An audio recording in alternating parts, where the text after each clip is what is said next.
Good morning. Welcome or welcome back to Bookeemonsters. My name is PK. It is Wednesday, November the 6th, and we're here to look at the new releases that have been published this week. And on Wednesdays, we look at romance. Each day of the week is a different genre. On Mondays, we look at cozy mysteries. On Tuesdays, we look at mysteries and thrillers. Wednesdays is romance. Thursdays is fantasy and science fiction. Friday is Freeform Friday. We usually look at more cozy mysteries and other books that kind of catch my attention that don't necessarily fall into the other categories. Quick announcements. I don't have any sprints tonight. I don't do them on Wednesdays. Our next sprints are tomorrow night at 8 p.m. Eastern. They go for 2.5 hours. I do those sprints 3 times a week on Tuesday and Thursday evenings for 2.5 hours, and then Saturday afternoons for 5 hours. So a total of 10 hours of sprinting each and every week. Let us start to look at love.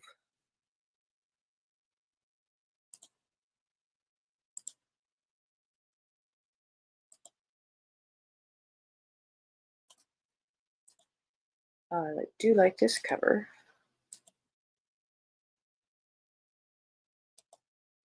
Mr. Nice Spy by Tiana Smith, second in the My Size Spy series.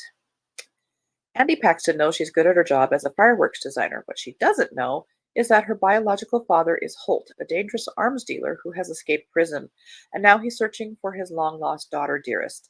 After the CIA surprises her with this news, they drop another bombshell. They want to use Andy as bait to capture Holt once and for all. But before the CIA can even attempt to spring their trap, she's kidnapped along with the very hot officer Adam Chan, all because they were too busy flirting to worry about silly things like a safety protocol. A fake relationship for their protection, of course, and just a few explosions bring Andy and Chan closer, but there's more than their growing connection at stake. If Holt's plan succeeds, the world will be brought to its knees. Andy and Chan must rely on each other to stop him, or else everything, including their feelings for each other, might just blow up in their faces.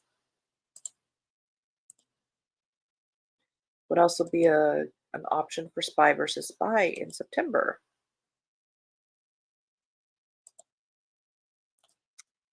This one also looks like a fun cover. Lost and Lassoed, a Rebel Blue Ranch novel, third in that series by Lila Sage. Teddy Anderson doesn't have a plan. She's never needed one before. She's always been more of a go with the flow type of girl, but for some reason, the flow doesn't seem to be going her way this time. Her favorite vintage suede jacket has a hole in it, her sewing machine is broken, and her best friend just got engaged. Ugh, yeah, life is horrible.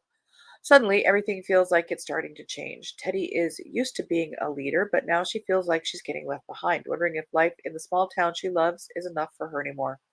Gus Ryder has a lot on his plate. He doesn't know what's harder, taking care of his family's 8,000-acre ranch or parenting his spunky 6-year-old daughter who is staying with him for the summer. Gus has always been the dependable one, but when his workload starts to overwhelm him, he has to admit that he can't manage everything on his own. He needs help.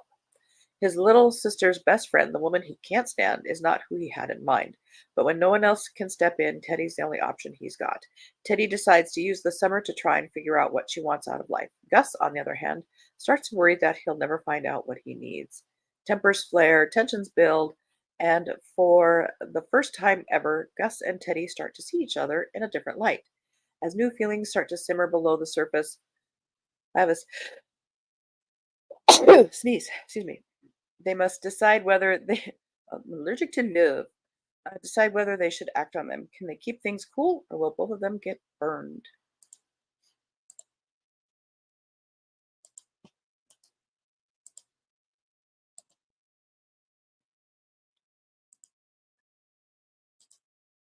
It's Not Me, It's You by Alex Light. Jackie Myers is a fraud, or she might be a genius. The jury's still out. The thing is, she secretly runs Please Break My Heart, a gone viral account aimed at breaking hearts and ending relationships. And she just used it to break up her insufferable eternal nemesis's picture perfect relationship. Wilson is the buttoned up type A assistant manager of her nightmares, but it turns out he's also apparently a really great boyfriend. So, with her conscience and paycheck on the line, Jackie decides there's only one thing to do. She's going to help Wilson win his ex girlfriend back, which should be easy considering Jackie hates him, right?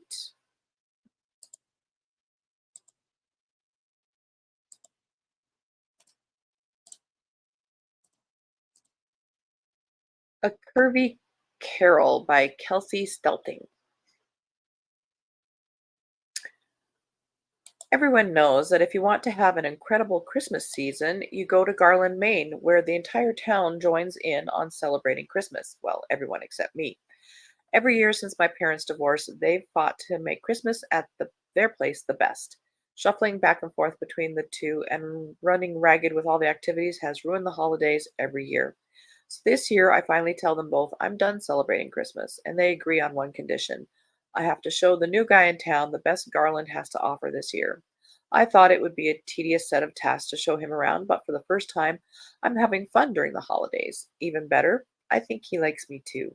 That is until I learned our arrangement wasn't just a way for me to get out of Christmas Olympics with my parents. There was something in it for him too. And at the end of it all, I have to wonder, was any of it real for him? Or would I have been better off celebrating with my parents after all? End of row one.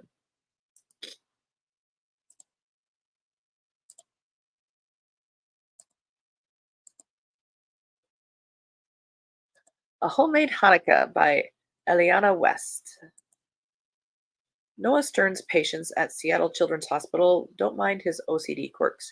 He loves his job as a physical therapist. Working with children is easy. Checking in on Gideon the Beast Wilder at his remote mountain cabin as a favor for the owner of the Seattle Emeralds proves to be anything but easy. Gideon seems determined to live up to his nickname, but beneath his surly demeanor, Noah glimpses a man who is longing for love. Seattle Emeralds star player Gideon Wilder doesn't want company, especially a physical therapist with a charming smile and eyes that sparkle when he laughs. Noah Stern's arrival on his doorstep is an unwelcome interruption, complicated when an avalanche traps them together for Hanukkah. Gideon came to his cabin to nurse both the physical injury that ruined his soccer season and a heart broken by failed relationships. People he dares to love always leave him. Noah will surely do the same. With each homemade Hanukkah gift, Noah tames the beast. When the snow clears and Hanukkah comes to an end, Gideon's fear takes hold before he realizes that Noah's presence in his life has been the greatest gift of all. Will Noah accept Gideon's belated Hanukkah gift? Gideon's heart?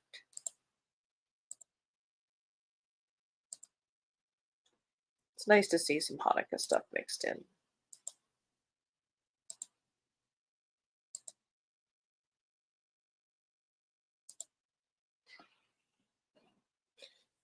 Sorry. Need a sip.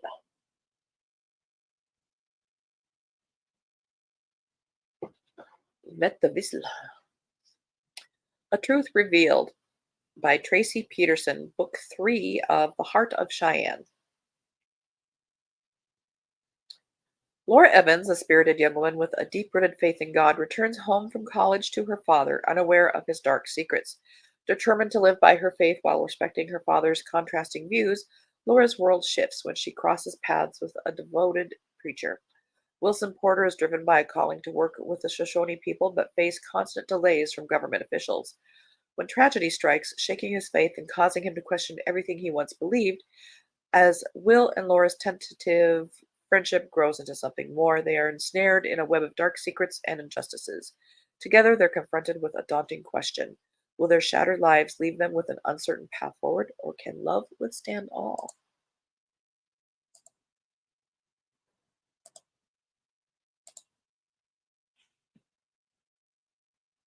Woo. Having a little technical difficulties there. Apologize, I'm going to put you on mute for a second.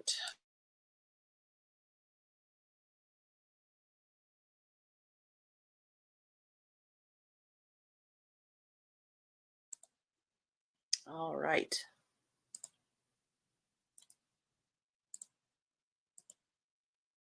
Catching a Christmas Cowboy. Brit and Grace book number 2 by Leah Vale. Reluctantly retiring from Special Forces following an injury, Noah Halliday returns to Texas seeking solitude through the holidays at his brother's unoccupied ranch. Arriving late, he intends to crash in the first bedroom he finds, only to be chased out by a beautiful blonde brandishing a boot. New plan. The ranch has been leased to a group of women determined to challenge the traditions and beliefs of the male-dominated rodeo rough stock contractor world. There's nowhere to hide. Never one to be idle, Noah pitches in, and his Christmas spirit is rekindled by the feisty cowgirl. Emma Barrett has been a timid child until she'd been lifted onto the back of a bronc, as she finally discovered her skill and power. She excelled at the sport and is determined to solidify her place at Grit and Grace by training the new bronc she and her partners have heavily invested in. The last thing she needs is a horse whispering, sexy ex-soldier offering to work by her side this Christmas as she and her partners launch their enterprise.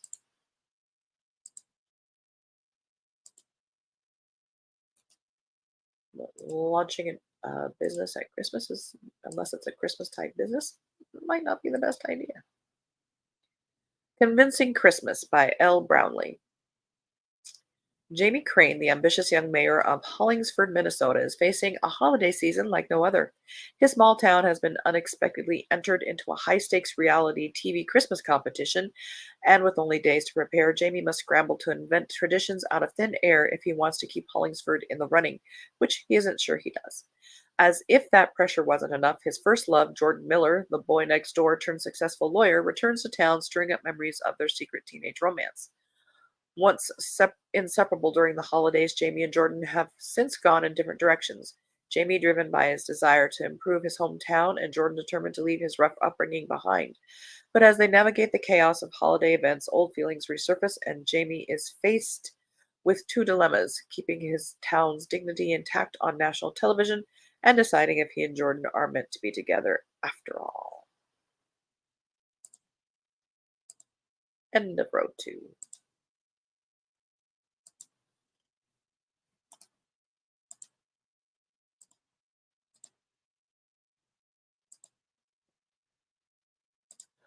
Home on Hollyhock Lane, third in the Orchard Inn series by Heather McGovern. As the youngest of three sisters, Cece Shipley is eager to make her own space in the world. She even has the perfect place in mind, the cottage on Hollyhock Lane, until it's sold to someone else. When the new and irritatingly sexy owner offers to hire Cece as a historic consultant, she hops at the chance to influence his plans. Though Dustin Long has been searching for a sense of home since childhood, that's not why he bought the Hollyhock cottage.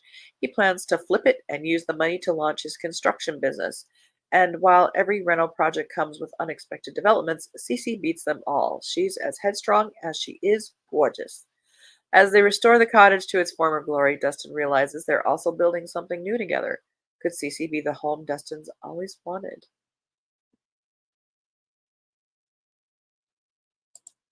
And there's also a dog, at least on the cover.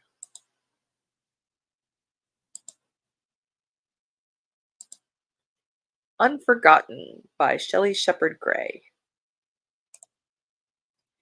Even though Beth Ann Hostetler has found some peace 7 years after an attempted assault and the accidental death of Peter Miller, she is still haunted by the memory. When her Englisher cousin Candace, who has just been crowned Miss Crittenden County, reveals that she has a stalker, all of Beth Ann's old fears come rushing back.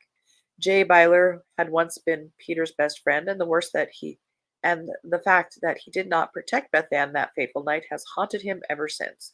To make matters worse, she continues to avoid him, even as he continues to love her.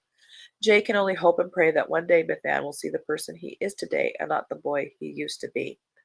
As Candace's stalker becomes bolder, Officer Ryan Mullaney becomes her escort to various events. He knows he should only think of Candace as a job, but the more time they spend together, the harder it gets to maintain professional distance. And when everyone's worst fears are realized, all four must work together to prevent another tragedy before time runs out and another innocent person is hurt.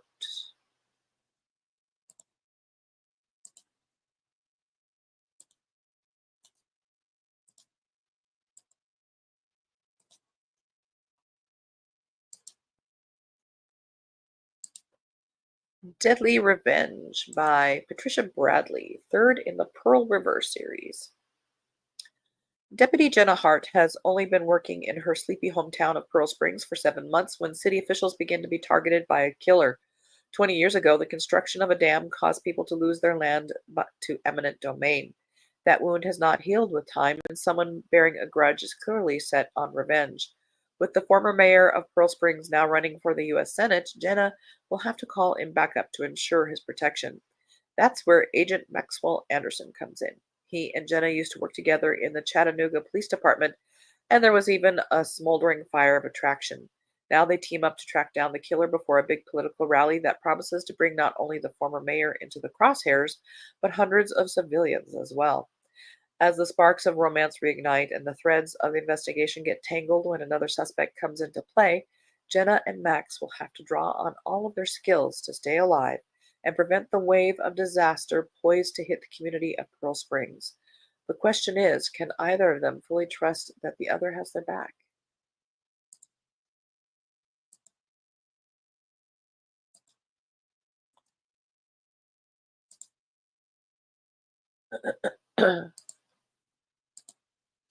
The Autumn of Ruth Winters. This one is more of a women's fiction. This is by Marshall Fine. Ruth Winters is retired, widowed, and resigned to spending the rest of her life alone in her suburban home. She likes her routine and uses it to avoid having to spend time with other people. She probably wouldn't call herself fulfilled, but it's too late now to go chasing happiness. Then three things happen at once. A beloved niece makes a big announcement, an old flame reaches out, and her estranged sister receives life changing news. Ruth finds herself reconnecting with people she thought were long gone from her world as she is forced to reconsider the expectations for this phase of her life. None of this fits into Ruth's routine. In fact, the whole thing just blows to bits. But when Ruth starts to pick up the pieces, she discovers that maybe it's not too late to make something new after all. And it is on Kindle Unlimited, if you have that. End of row 3.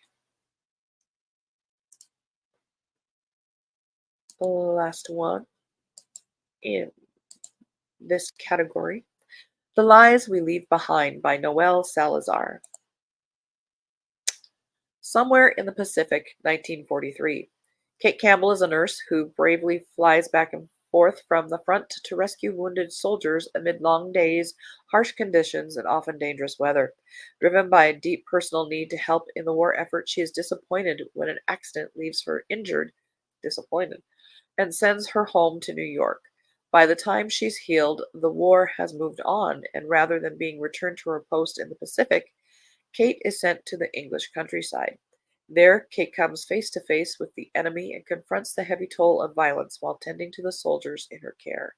She never intended to fall in love, but despite herself, she falls for an officer with a broken femur, startling blue eyes, and a wicked sense of humor. For the first time, Kate sees a future for herself. But before she can pursue it, a secret from her past calls her to duty, and she'll have to travel back into danger one more time to rescue a part of herself she'd left behind. But will she make it back? And if she does, will her future still be waiting for her? If she does.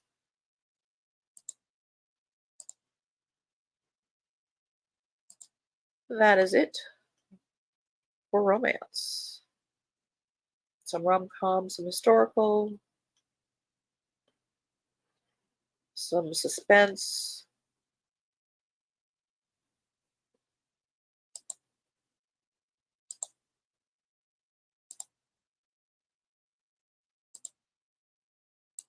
But that is it. Hope you guys have a good Wednesday. Again, I don't have any sprints tonight. I don't do them on Wednesday nights. We will have them tomorrow night, Thursday night at 8 p.m. Eastern. And tomorrow's morning show, we'll be looking at science fiction and fantasy, mostly fantasy usually. So we'll see what pops up for the week. Again, hope you have a very good day. And if you're reading good books, awesome. If you're reading something that isn't quite hitting with you, it's okay to set it aside. It's okay to pause. It's not a reflection of you, the book, or the author. It's just not the right time for those three things to come together. And as the banner says here, don't be a bookworm, be a bookie monster. Nom nom nom.